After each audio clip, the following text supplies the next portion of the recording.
First of all, Wish outdid all other Disney movies by amount of criticism it garnered. With that said, Wish is the only film that has elicited so many negative responses that you can't stop talking about it. And when Disney released Wish in honor of their 100th anniversary, it is just what they hoped for. A brilliant marketing ploy. Based on your online comments, it appears that you are all frustrated. Let's see what you all had to say on Reddit, IDMB, and Rotten Tomatoes. Sleepin_Dragon remarked, "This is another Disney flop, quote unquote. As a 100th anniversary celebration, this was seriously below par. Given Disney's recent, dreary output, I'm not sure what I was expecting, but this was woeful. It felt as though they'd borrowed bits of Disney classics and bolted them together as a kind of eco-friendly Frankenstein. It doesn't manage to spark into life, arguably the most forgettable Disney characters to date." Chen P54708 had a lot to say why he both likes and dislikes Wish. Quote unquote, "In the past few years, I haven't really been big with Disney's recent animated movies as well. I did like Soul and Raya and the Last Dragon. The other works like Luca, Encanto, Lightyear, Strange World, Elemental and Turning Red, I wasn't really big on. Wish, being the 100th anniversary for Disney, manages to be bland and boring at its best. Throughout, the animation is solid as there are some good colors, solid structures and designs. There are some good musical instrumental backgrounds as well. I do appreciate that the story isn't based on a sequel, remake or something that already exists and Disney tries to introduce new characters and settings.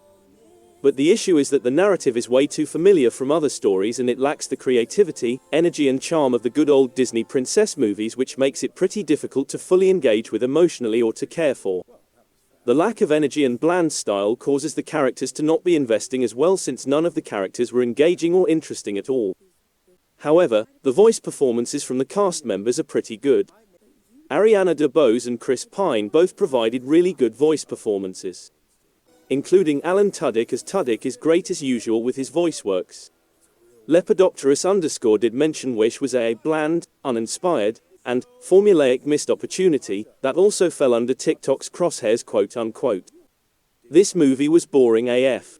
The first song is pretty and I appreciated the chalky animation that appears inspired by the Puss in Boots sequel.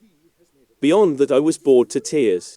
The plot is beat by beat, the villain is pure formula and paper thin, and they don't invest in any running gags or in enriching any side characters.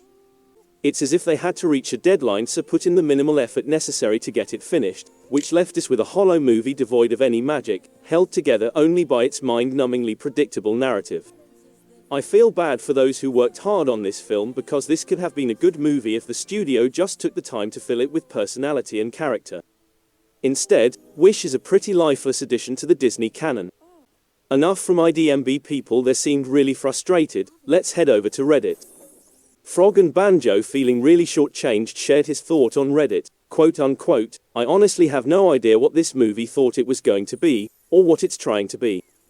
Somewhere out there, is there a script or treatment with half a dozen really clever ideas about how some regular person from a regular world reacts when they discover that Disney magic might be available to them?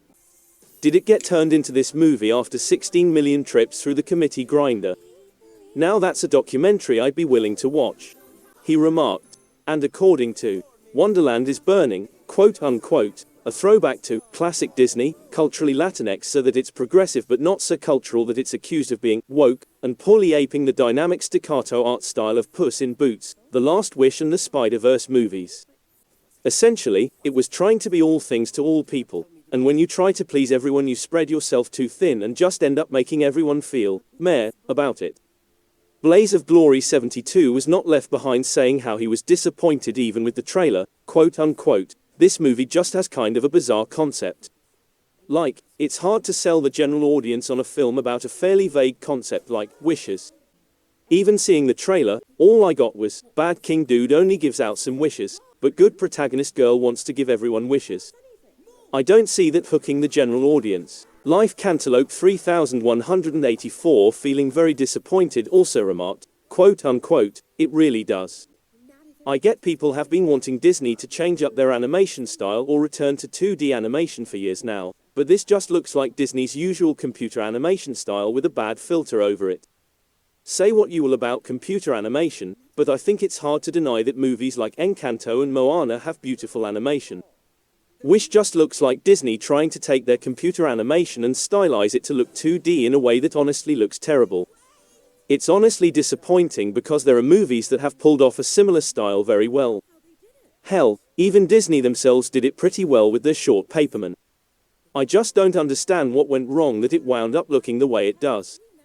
I also found stray bullets directed to the film hitting the team behind the movie, form none other than Bobo_Milfer, who went ahead and noted, quote unquote, "There are a few choices regarding this movie that I have issues with. The title. That word is far too commonplace, and searching Disney Wish just comes up with the cruise ship, so, not great for marketing. The screenwriter and head of story. Alison Moore. Who? Why? Writer for some obscure TV dramas, no connection to Disney or family entertainment from what I can see. The music team. Julia Michaels and Benjamin Rice. This breaks the almost unbroken Disney tradition of bringing in Broadway people to do songs. And from what I've listened to of the Wish soundtrack, a lot of these are very much giving Sophia the First and Descendants." Redditors went on and they proceeded to rip the movie apart. Safe to say, according to everyone's comments, this is the most criticized movie in this day and era. Jumping over to Rotten Tomatoes, the movie scored an 81. Like I said, not because it was a magnificent piece of work, but just because it has earned the title of the most criticized movie of all time. According to Guillermo Curao of La Nación, Argentina, quote unquote, translated FRM Spanish. With imagination as its flag, Wish paradoxically chooses to honor Disney's history in the most linear and conservative way possible, appealing to the emotion of a loyal audience over the risk of starting a more disruptive path. And Jeffrey Peterson from Niger Nerds remarked, quote unquote, "Wish feels soulless at times, but the film is a step in the right direction for Disney Animation Studios, as the company acknowledges they have fresh characters, not merely sequels, even if the characters retread classic storylines." And we only found 2 positive comments that only seem to have loved this movie. Well, some part of this movie after scouring through hundreds of negative comments. Here is what Robert Roten from Laramie Moviescope had to say. "I enjoyed this movie, even though I felt a bit left out by it. I recommend watching this film with subtitles which include song lyrics. Some subtitles include song lyrics, some don't." Supporting this comment was Mark Mesoros from the News Herald, Willoughby, Ohio, quote unquote, "While not an instant classic, the music-filled adventure is a wholly enjoyable, perfectly pleasant cinematic experience, one with a message about holding on to and working toward one's dreams. We could go on, and this has come out right as the film you all love to hate.